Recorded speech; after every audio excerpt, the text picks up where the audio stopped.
నాలుగేళ్ల క్రితం మృతి చెందిన వ్యక్తి పేరిట అక్రమంగా రేషన్ బియ్యం పంపిణీ చేస్తున్న భాగోతం ఆలస్యంగా వెలుగులోకి వచ్చింది. కామారెడ్డి జిల్లా పాల్వంచ మండలం ఆరేపల్లిలో చనిపోయిన వ్యక్తి పేరిట గత 4 ఏళ్లుగా రేషన్ బియ్యం తీసుకుంటున్నట్లు ఆరోపణలు వెలుగు చూశాయి. బాధితురాలు జమున మీడియాతో మాట్లాడుతూ 2021లో మృతి చెందిన తన మామయ్య పెంటయ్య పేరుతో తన మరిది భూమయ్య మొబైల్ ఓటీపీ ద్వారా రేషన్ బియ్యం తీసుకుంటున్నాడని చెప్పారు. ఈ విషయంపై విచారణ చేసి తగిన చర్యలు తీసుకుంటామని పాల్వంచ తహసీల్దార్ తెలిపారు.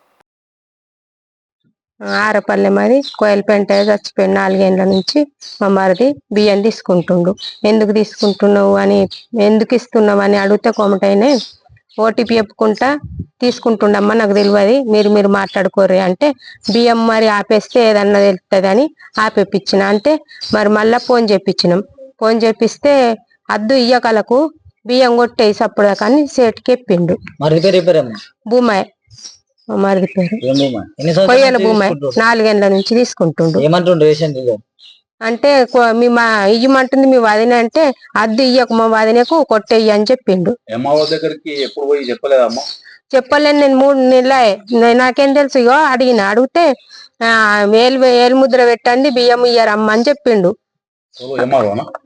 ఇది బియ్యం పంచటైనా అంటే సరే బియ్యం ఇత్తలేరమని మేము అనుకున్నాం.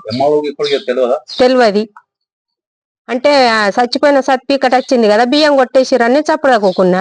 అంటే మళ్ళీ మొన్న 3 నెలల నుంచి అది గనగానం బియ్యం ఎందుకు వస్తాయి, అలా 24 కిలోలు అలా వస్తాయి, 30 కిలోలు మాకు వస్తాయి, బియ్యం బాగున్నాయి, మరి ఎందుకు సేటు బియ్యం ఇస్తున్నావా మా మామయ్య అంటే అడిగితే అప్పుడు చెప్పిండు సేటు. అవ్వదాకా చెప్పలే.